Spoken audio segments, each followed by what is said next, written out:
कुंडली बॉर्डर पर जगह जगह पर ऐसे ही लंगर लगाए गए हैं जहां सेवा के नाम पर लोगों को खाना खिलाया जा रहा है। ये मीठे चावल हैं गुड़ के, कभी बचपन में गांव में हमने भी खाए थे।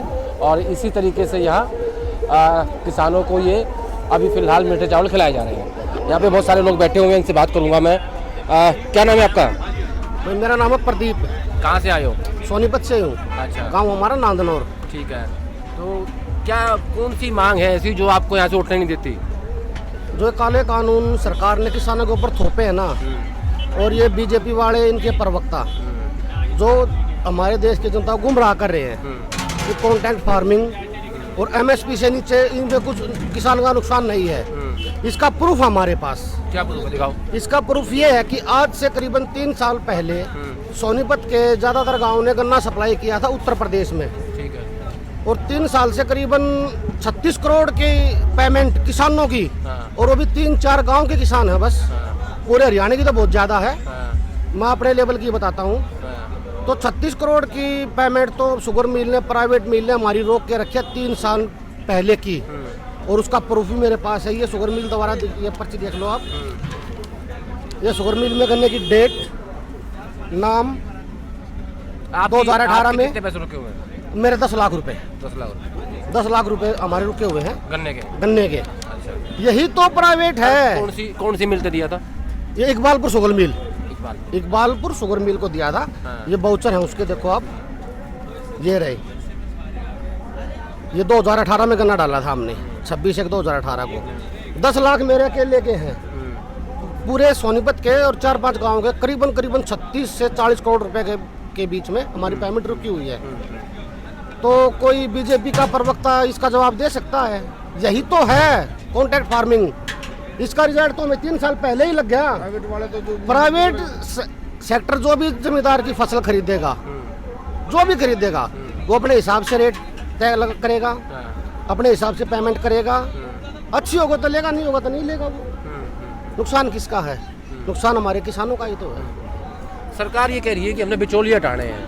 मतलब ये बिचौलिए का क्या कंसेप्ट है? क्या बिचौलिया कौन है? यूँ बिचौलिया तो मेरे हिसाब से तो कोई नहीं भाई साहब। आप खरीदार हो, मैं बेचने वाला हूँ। बीच में तो थोड़ा है यूँ है भाई, एक पैसे लेने के लिए है, वो तो पूरी पेमेंट दे रहे हैं। बिचौलिया कौन? हाँ, वो अपने घर पे थोड़ा रख रहे हैं, उसको साथ के साथ दे रहे हैं हमें। और फिर वो बिचौलिया जिसको बोल रहे हैं वो तो हमारा ATM है। ठीक है। हम दिन रात किसी भी टाइम जाकर उससे पैसे ले सकते हैं। लेकिन बड़े व्यापारी जिस बिचौलिए की बात होती है उसको आड़ती कहा जाता है। आड़ती का कल्चर सिर्फ हरियाणा पंजाब में ज़्यादा है, क्योंकि यहाँ ज़्यादातर फसलें MSP पर बिकती हैं, क्योंकि यहाँ पे मंडी जो है ना, मंडी का काफ़ी महत्वपूर्ण योगदान है। उस बिचौलिए को किसान जो है अपना ATM मानते हैं, ताकि उससे समय समय पर वो अपने हिसाब से पैसे लेते रहते हैं। डीजल के लिए, बीमारी के लिए, शादी के लिए, क्या भी ज़रूरत पड़ती है, और उसके बदले में उसको किसान अपनी फसल देता है। आपका क्या नाम है और आप कहाँ से आए हैं? ईश्वर नारायण जी, मैं सर्वजातीय बिलान खाप से हूँ, जींद से, नरवाना से। जैसे आप अभी पूछ रहे थे भाई मंडी क्या है, मंडी में फसल हम लेके जाते हैं तो किसको उतारेंगे? हमें पता होना चाहिए भाई ये हमारा आड़ती है, ये मेरे गांव से है, मैं मेरे गांव के आड़ती को उतारूंगा जाके। मैं जानता हूँ उसको, किस लाला का लड़का है। और वहाँ जाके जब मेरी फसल जाती है, तुलती भी है, तोला तोलता है, सफाई वाला सफाई करता है, कौन करवाता है? आड़ती करवाता है। और बिचौलिए तो अब आने लग रहे हैं, अडानी अम्बानी, वो बिचौलिए हैं, हम उनको जानते ही नहीं। हमारी फसल लेके जाओ, वो कौन है? हमारे पैसे कब देगा, वो कौन है? हमें पता ही नहीं। और मार्केटिंग बोर्ड का अगर कर्मचारी आएगा, वो लिखता है बाकायदा कि भाई तेरी फसल कितनी हुई? जमींदार मैं कहूँगा जी मेरी 20 कुंटल हुई है, और रजिस्टर में चढ़ाता है मेरी पक्की होगी। वो अगर 6% टैक्स लेती है मंडी बोर्ड, और ये कह रहे कि मंडी से बाहर जो टैक्स नहीं लेगा, फिर मंडी में कौन आएगा? मंडी खत्म करने का तो सिस्टम है। पंजाब में 6% है, पंजाब में 8% है, ये उसको ख़त्म कर रहे हैं। मंडी से बाहर चला गया, आज उसने मेरे आलू भिजवा दिए, और कल वो आलू कहेगा मैंने मेरे हो गए 100 कुंटल, वो कहा मैं तो तेरे 50 कुंटल की बात करी थी। 50 कुंटल ये आलू छोटा है, ये बड़ा है, वो कड़ा में वो काट के देखेगा, ये तेरा सही है गलत, उसकी मर्जी है।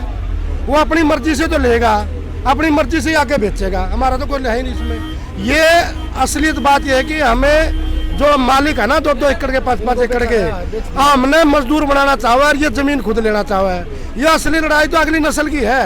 हमें तो आने वाली पीढ़ी, आने वाला इतिहास मार देगा अगर हम नहीं लड़े तो। ईश्वर जी, PM ने भाषण दी हाल में, संबोधित किए थे किसानों को, कल संबोधित करेंगे किया था। कल वो 18,000 करोड़ रुपए किसानों के खातों में भेजने वाले हैं।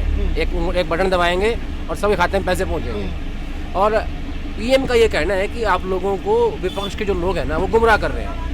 आप ये बताइए, अगर वो 2,000 रुपए डालने लगे रहा किसान के भले के लिए, फिर किसान के भले के लिए कानून खत्म करके MSP दे दो।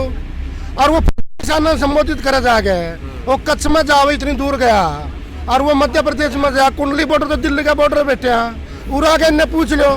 जब ये कानून बनाया के पूछे थे किसान अब ये सही है कि असली है ना, ऊपरले 5-7 आदमी पूछे थे, उनके हत्र बनाया है। हमने पूछा है कि नफा के नुकसान हम एक बात आ जाएंगे, या कोई बीजेपी का आदमी, कोई मंत्री नु कह दो ये MSP की लाइन लिख रही है, हम मान जाएंगे।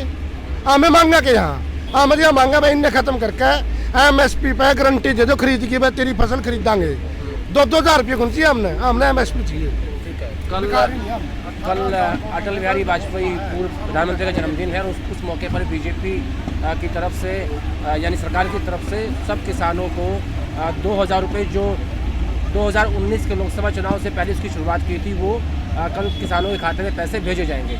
इसके अलावा जो महत्वपूर्ण बात है वो ये है कि ये जो किसान मेरे साथ यहाँ बैठे हुए हैं, जो कि सोनीपत से हैं, इनके गन्ना मिल में खुद के 10 लाख रुपए बकाया है 3 साल से, और इनके आसपास के जो 4-5 गांव हैं उनके अगर जोड़ दें तो वो आंकड़ा लगभग 36 से 40 करोड़ पहुंच जाता है, क्योंकि वो प्राइवेट मिल है। इसको लेकर इनकी आपत्ति है, और इन बिल में भी इसी बात को लेकर आपत्ति किसानों की है कि ये पूरा system, agriculture chain private system, मतलब प्राइवेट लोगों के हाथ में जा रही है, जिसके ऊपर कंट्रोल किसानों का नहीं बचेगा। सिंघू बॉर्डर से मैं आदेश रावत।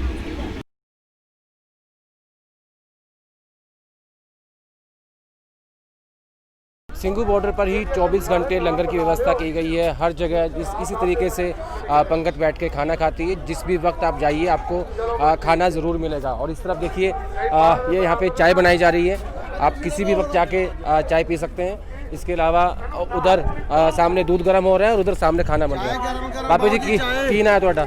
लखविंदर सिंह। कितों आए हो? करनाल जिला। करनाल? हाँ जी, करनाल जिला अबूपर पिंड। अच्छा, हाँ जी। किन्ने चाह लग जाती साढ़े दिन? हाँ जी, किन्ने चाह लग जाती है पूरी गाड़ी? कोई अंत ही नहीं है, कई टप लग जाते, 10-12 टप। अच्छा, ऐसे ऐसे। अच्छा, उधर की बन रहा होते? खीर। खीर, हाँ जी, रात वास्ते। रात वास्ते ये चाय बन रही है। ये चाय बन रही है। हाँ जी, ये यहाँ चाय बन रही है, वो वहाँ खीर बन रही है रात के लिए, डिनर के लिए। और आपको दिखाता हूँ उधर, आप उधर आगे बढ़ते हैं कि अभी फ़िलहाल के लिए जो ब्रेड पकोड़े हैं वो बनाए जा रहे हैं। इस तरफ आपको दिखाऊंगा, आइए। ये 24 घंटे का लंगर चल रहा है, और ये यहाँ पे देखिए उधर ब्रेड पकोड़े, और इधर शायद ये गोभी के पकोड़े हैं, इधर आलू के पकोड़े, और आलू पालक भी हैं। क्या नाम है ਤੁਹਾਡਾ? मेरा नाम कुक्कू सिंह है, हलवाई। ਕੀ ਬਣਾ ਰਹੇ ਹੋ? ਇੱਥੇ ਅਸੀਂ ਪਕੌੜੇ ਕੱਢ ਰਹੇ ਹਾਂ, ਗੋਭੀ ਦੇ, ਆਲੂ ਪਾਲਕ ਦੇ, ਬ੍ਰੈਡ, ਪਨੀਰ ਪਕੌੜੇ ਤੇ 2 ਸਬਜ਼ੀਆਂ, ਮਟਰ ਪਨੀਰ ਹੈ। ਕਿੰਨੇ ਟੁਕੜੇ ਲੱਗ ਜਾਂਦੇ ਇੱਕ ਦਿਨ ਚ? ਇੱਕ ਦਿਨ 'ਚ 8 ਕੁਇੰਟਲ। 8 ਕੁਇੰਟਲ? ਹਾਂਜੀ, 8-10 ਕੁਇੰਟਲ ਲੱਗ ਜਾਂਦੇ ਆ डेली। ਹਾਂਜੀ, डेली 8 क्विंटल पकोड़े, हर तरह के पकोड़े यहाँ पे बन रहे हैं। और कोई भी जो लोग आंदोलन में हिस्सा लेने आए हैं वो हो या कोई बाहर का व्यक्ति हो, कोई भी यहाँ पे आके पकोड़े खा सकता है। ये देखिए, और यहाँ बैठ के, इधर बैठ के अनाउंसमेंट होती रहती है, जिसको भी जो आवश्यकता हो। हम भी आपको प्रणाम करते हैं।